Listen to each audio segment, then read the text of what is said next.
Hello, my most amazing art students. It is a beautiful spring morning, and I'm so excited to go out and enjoy the sunshine. Spring brings lots of great things. More sunshine, longer hours, but it also brings rain. It's very important that it rains a lot in the spring because this is when plants need the extra water to grow big and strong so that they can make it through these hot summer months that are coming. I thought it might be fun today to do a draw along and a little art project that celebrates rain in a fun way. What do you think about when you think about rain? Do you think about the things that you might do inside? Do you think about rainbows? I know that most of us, when it rains, love to see a rainbow afterward. So we are going to make a clever little art project today that celebrates rainbows and rain at the same time. Do you think that we would have more rainbows if our rain looked like a rainbow? Let's find out what this means. So for materials today, you're going to need a white piece of paper. You're going to need some crayons, specifically a black crayon, and then our colors of the rainbow. Let's go over them together in case you've forgotten. Our method of remembering the colors of the rainbow is ROYGBIV.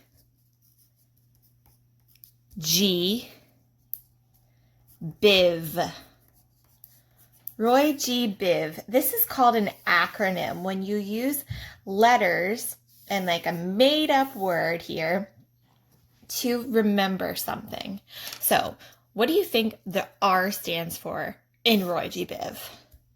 I'm giving it away with my crayon, right? It stands for red. The O stands for, you guessed it, orange. Let's make a prediction. Before I grab the next crayon, what do you think the Y stands for? Yep, yellow. And then we have G for green. Now I chose to go with a light green here, but you can use a regular green. I just really like the way that a light green looks. Now this is technically a yellow green. All of the colors are always on your crayon, right? So you can check that out. Whoop. The next color, B, is for blue. Now, I think that the next color is probably the trickiest and the one that we don't always know off the top of our head. What color starts with an I? And this is a color in the color spectrum. It's a very important color. And when I learned about this color as a kid, it became my favorite color because it combines two other colors that I really like. The I stands for indigo. Indigo. And indigo is kind of like a dark blue purple. Those two colors mixed together. Wow. Look at that color. It's beautiful. That's indigo. And our last color is violet. The V stands for violet. You may also call this purple. Either word works. Let's see what it says on the crayon. It says violet with purple in parentheses. So there you have it, folks. Violet or purple. All right, so ROYGBIV. Now you'll never forget the rainbow colors, right?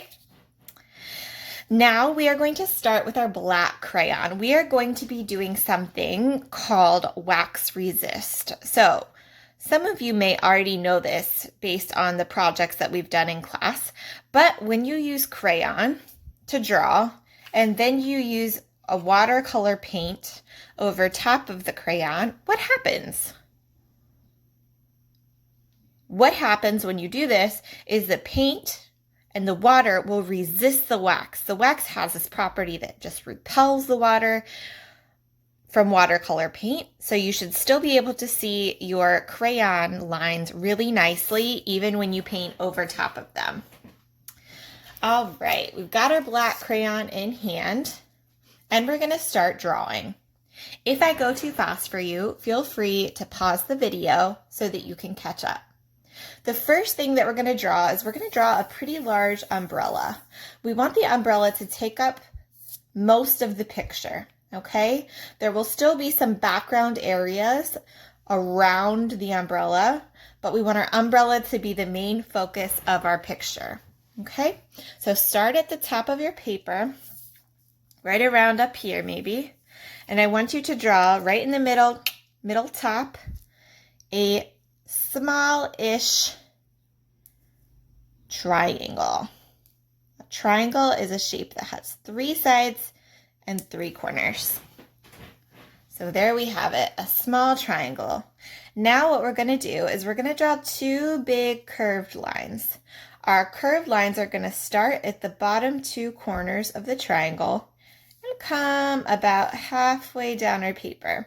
So what I'm going to do to prepare is I'm going to find the middle of my paper here, and I'm going to move over 1 or 2 finger widths.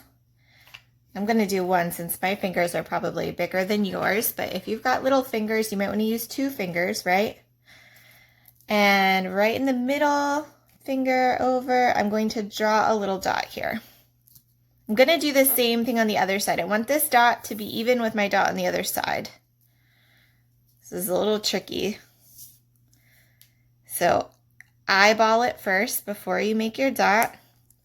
If you want, you could always use a pencil to do this first and then go over it with crayon, but I think sometimes it's fun to just go straight in with your materials and see what happens, right? Now I'm going to go from this corner of my little triangle up here all the way down to my dot with a curved line, a rainbow line, okay? So you can practice it first without touching your paper if that helps you. You want to connect this corner with this dot. Here we go, guys. Now I'm going to go over my line twice to make sure it's nice and dark. If your lines are really light, the wax resist will still work, but it always looks a little nicer if you've got a nice dark line. Now I'm going to do the same thing on the other side. So this corner of the triangle down to my dot, corner to dot, curved rainbow line. I want to try and make my curved line about the same as my line on the other side. And I'm going over that again just to make it a little darker. Perfect. All right, now we're going to do a bumpy line all the way over from this dot to this dot. Watch me first. You may want big bumps or smaller bumps. I'm taking it 1 bump at a time, making sure my bumps are nice and dark with my black crayon. Some of my bumps are a little bigger than other bumps, not a big deal. Okay, so now we've got what looks like the top of an umbrella. The next thing we're going to do is we're going to take some curved lines and connect them, these points of the umbrella, connect them to the triangle at the top. So this is the top of our umbrella, and if you know anything about how an umbrella works, there are some metal pieces that go underneath the umbrella that form the skeleton of the umbrella to hold it up, and they all connect at the top. So I'm going to practice that curved line first from this corner all the way up to the top. We don't need to do this first corner here, this first little point, because it's already got a line connecting to the top, right? So we're going to start here, draw a curved line that stops up here at the triangle. Okay? I'm going to do the same thing here. Curved line that connects to the triangle at the top. Your lines might start to cross over each other and intersect up here at the top. That's okay. Now this line goes pretty much straight up, right? If I'm drawing a line connecting this point to the top triangle, it's pretty much just going straight up. Yours may still be curving if you had smaller points. Okay, I'm going to curve down. The curved lines make this look more realistic, more like a real umbrella. And I'm going to keep going until I've connected every point with the top. Now remember, if your umbrella doesn't look just like mine, that's okay. How boring would it be if all of our art looked exactly the same? I'm so excited to see how you made your umbrella. All right, guys, now we're going to make an invisible line with your eyes, so not with your crayon, just with your eyes, that goes straight down from the triangle down to the middle of your umbrella here, the middle of the bottom of the umbrella. And I want you to draw a big J. A big J. You want to take that J almost to the bottom of the paper, not quite to the bottom, right? Almost to the bottom though. We don't want to stop our J all the way up here because then we're going to have a lot of space down here. So I'm taking my J almost to the bottom of my paper and I'm going over that line to make it nice and dark. Perfect. All right. Now, at this point right here, the end of our J, draw a little frowny line or a little rainbow line coming over towards the middle here. And now we are going to create a shape here that mimics our J. So we're going to follow the line, leave a little space, follow the line of our first J all the way up. Maybe I want to start up here and go down, whatever is easiest for you as you're drawing. Feel it out. And now we have a really nice handle for our umbrella. Awesome job, guys. All right, now here is the fun part. We're going to take our colored crayons. You can go ahead and just set this baby aside. You do not need your black crayon anymore. And I'm going to start with my red here, and I'm going to start creating some raindrops that are the same color as the rainbow, in the order of the rainbow. So I'm going to start here, and I'm going to create the shape of a raindrop, right? And just color it in. Maybe I want to do a vertical line of raindrops. So I'm drawing first, teardrop, raindrop shape. This is an organic shape. I'm going to come up here and continue my vertical line of raindrops, of red raindrops. These are kind of fun. What if the rain was rainbow colors? How fun would that be? How pretty would it be? Now I'm going to put my red down and I'm going to do a row of orange raindrops that comes right down beside my reds. Now, if you want, you could do red all the way across the top and then do orange. So you would be doing rows of horizontal color, whereas I'm doing vertical. Vertical means up and down. Horizontal means side to side. So guys, you don't have to do your art exactly like mine. I think it's more interesting if all of our art is a little bit different, right? Got one last drop there. I'm going to continue. My next color in the rainbow is yellow. If you have trouble drawing raindrops, now this one's kind of going behind my umbrella. So see how you only see the top of it? If you have trouble drawing raindrops, think of it like this. 2 lines down. Yellow might not be the best color to show you guys this with, so I'll show you with the other colors as well. 2 lines down and then a little smile line at the bottom to connect. If you run into the black, be careful that you don't smear the black out. See how the black smears into my yellow here a little bit? Just got to be careful. If it happens, it's not the end of the world. But you want to try to avoid it. Okay? 2 lines. This looks like an easier color to see. And a rainbow line. So that is a good way to make a teardrop shape or a raindrop shape if you're having a hard time with that shape. Or if you're really good at drawing the shape already, draw it how you like to draw it. All right, guys, I'm going to keep going with my blue. Ooh, this is, uh-oh.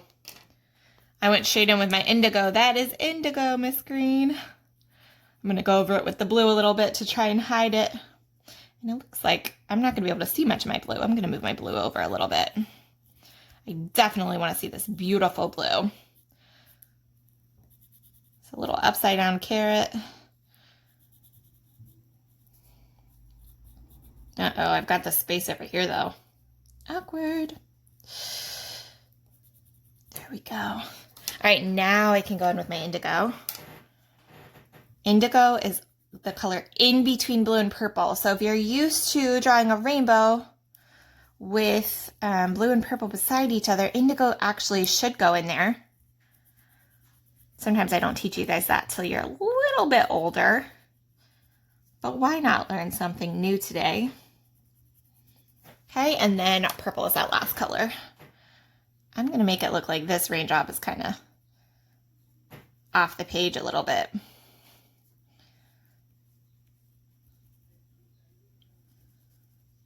Keep going, and you're just going to keep working on your raindrops until you fill up the whole page. So what color do you think should come next?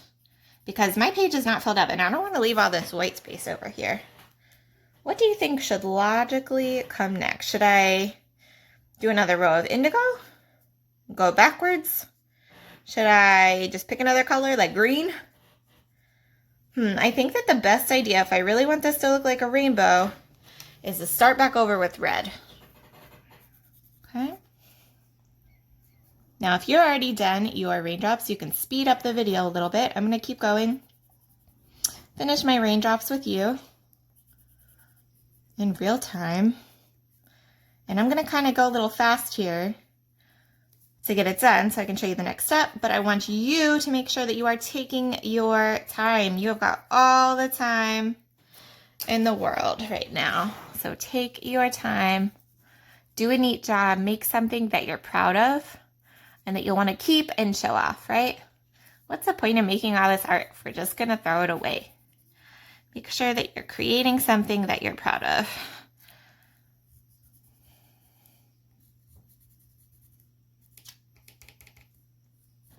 Okay, I think that with this yellow, I'm going to fill up the rest of my background. And once I'm done my raindrops, my rainbow raindrops, I just love this idea. Once I'm done my rainbow raindrops, whew, say that 10 times fast, rainbow raindrops, rainbow raindrops.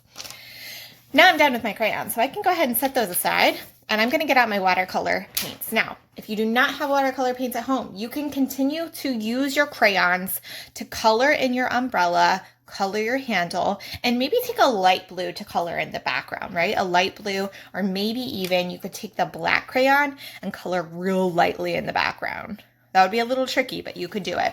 Or you could leave the background white, right? And just color in your umbrella, but we definitely want to color in that umbrella.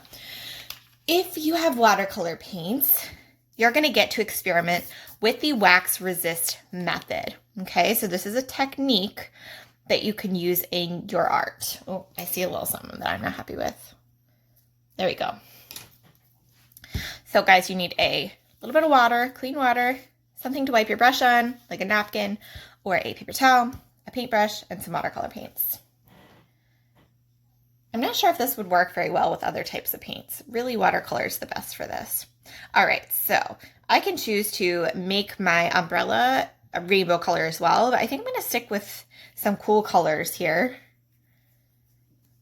You can paint your umbrella in however you choose, right? So really take your time when you're painting, guys. Really take some time there so that you get a nice, neat, needed a little bit more pigment there, nice, neat design. Now, when you're using watercolor paints are supposed to look a little translucent or see-through, right? So you don't want to like bury the head of your paintbrush into your paints to get a lot of ink on there. You just need a little dab on there just to get a nice light coat of paint. Make sure that you rinse your brush in between.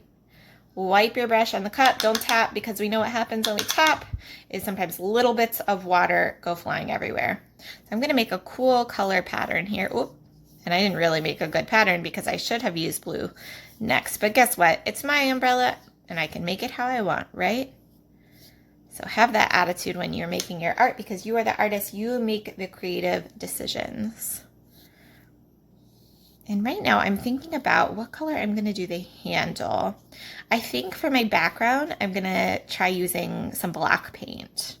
So we'll see how that works out. This is my first time doing this project too. So I don't know, guys. What do you think? Black? We usually try not to use a lot of black paints because black can be a really overpowering color when we're painting with it. But with this wax resist technique, I'm hoping that if I just get a little bit of black paint on my brush for that background, that it will still go over my crayon. So we shall see. I'm gonna do, maybe I will do I really can't decide, a yellow handle. We'll give it a nice bright handle. When you're painting, take your time, try and stay inside your lines. If your lines are nice and bold and dark, this should be a little easier to do. Take your time, it's not a race, right? Oh, and I can't forget this little guy up here. I'm gonna make him yellow as well to match the handle. You could make the handle striped if you wanted to. Ooh, that's a good idea. I wish I'd thought of that beforehand. All right, now I'm gonna be really careful. You can use blue for your background if you wanna make it look like a blue sky. I'm gonna make it look like a really dark sky, and let's see what happens, guys. I don't know, this could be bad. Maybe I'll try it up in the corner here to see how it works out. Ooh, so I'm just using a little dab of that black paint, right? Oop, that's even a lot. If you're black or any color, really, if your color is too dark, you can add some water to it. So I really want this to be more of a gray than a black, right? Just barely adding some gray to the background, just a little bit. Ooh, I'm gonna add some more water to that brush so that it doesn't go super, super dark. This is nerve-wracking. And then if it gets really dark, like in that spot, spread that water out. Spread it out, man. I really like how this little bit of beading goes over top of the raindrops. I want to be careful not to go over top of my umbrella too much. If it happens, it's not the end of the world, right? But we want to be careful. Okay, so this is a little dark, so what I'm going to do is spread it out. Like really spread that paint out. We have a tendency to want to lay the paint on really thick. But with watercolors, the magic sometimes is in just using that color really lightly to get what you want. Okay, I'm going to continue this process of adding this like very light gray by using the black watercolor paint to my background. And once I finish, that's it, I'm done. Let's see, I'm going to start down here. So at this point, you can continue to watch the video to see how I finish, or you can turn the video off or pause it, and you can get to work on your own background. Again, if you don't have watercolor paints, guys, don't fret, don't stress. Just use some crayon or another material. Really, marker is not going to work super well for this. Crayon or colored pencil to fill in your background or to color in your umbrella is probably the best idea.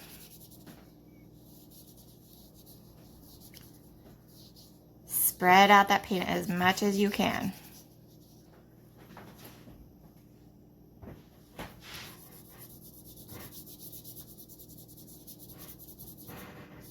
And notice how the crayon still shows through. If we had painted our raindrops on and then went over top of them with black, do you think that would have worked? No, it would not have worked. That black paint would have went right over top of any other colors. So that's why it's kind of neat to use crayon, or you could use oil pastel to get the same sort of effect. It just might be a little messier. Oil pastel tends to be a little messy, but the colors are super vibrant, so they're fun to experiment with as well. It might be a good idea to put something underneath of your artwork so that you don't get paint all over your table. Another big piece of paper. Oh, now look at how dark that is.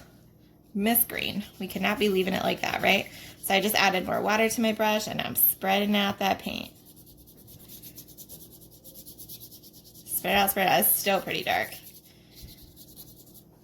Add some water. No more paint, right? I'm not adding more paint because if I add more paint, That's not going to help my issue. Just adding some water to lighten it up. Okay, just got one more corner to do up here.